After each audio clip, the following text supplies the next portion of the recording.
that is going to bring me to our next law. Thou shalt buy cable, then get rid of it a short time later. Well, the 1980s, cable becomes the big thing. It comes to Hope. We're going from having 4 channels to 20. We were excited about 20 channels.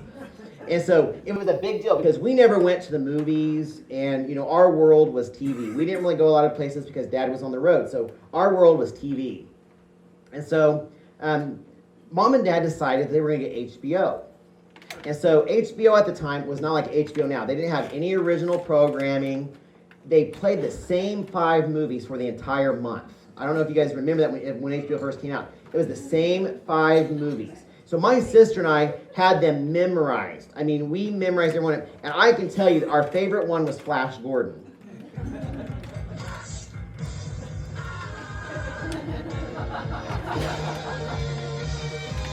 So we would watch Flash Gordon over again, and I've seen it recently, and it's terrible. I'm like, how did I ever enjoy that movie? It's the worst movie ever made.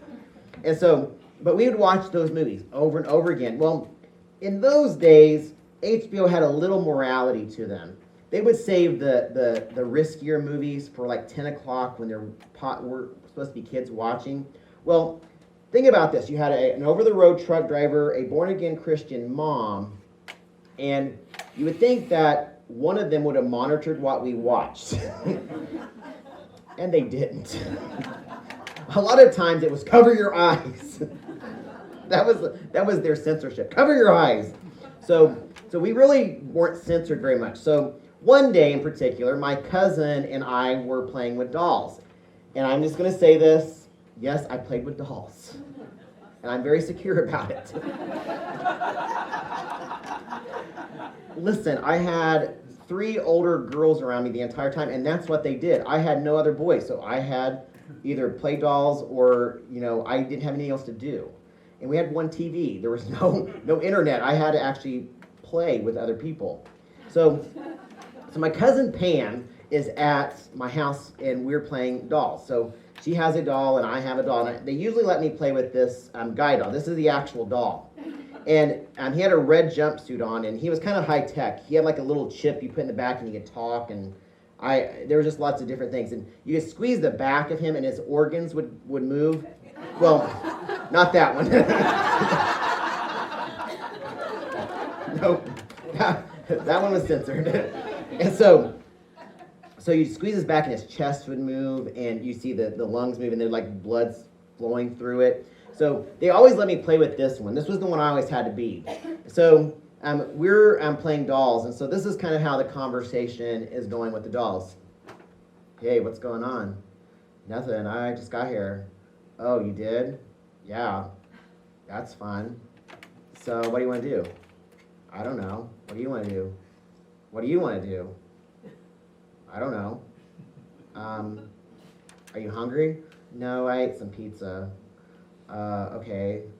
Well, maybe we're tired. Let's be tired. Okay. So Pam leaves the room. And that's how doll conversations went. I know some of you play dolls. That's exactly how it went. Don't lie to yourself. That's how they went. So Pam leaves the room, and I decide to take off the man's red jumpsuit and his shoes. So he doesn't have anything on, so I take him off, and I sit him on the table. No big deal. I get the female doll, which Amy probably let us play with because it was she had chopped the hair off of it, and it looked terrible, so she always let us play with the ugly dolls with the ugly dresses. And so I undressed the female doll, and I laid her next to the guy doll. And so what happens is Pam comes into the room, and she says, "What are you doing?" And I remember this as a 5-year-old. 5 years old, one of my bravest creative moments of my life up to that point. I go, "I'm playing HBO."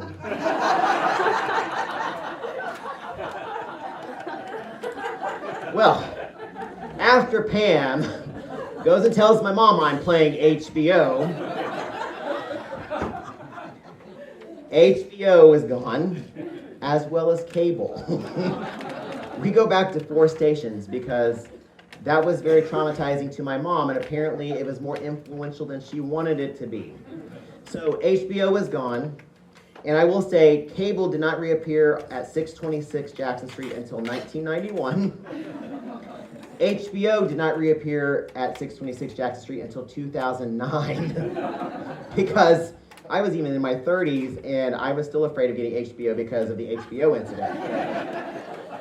So that is the HBO incident that influenced my life, and it also caused me to rethink of what I watched.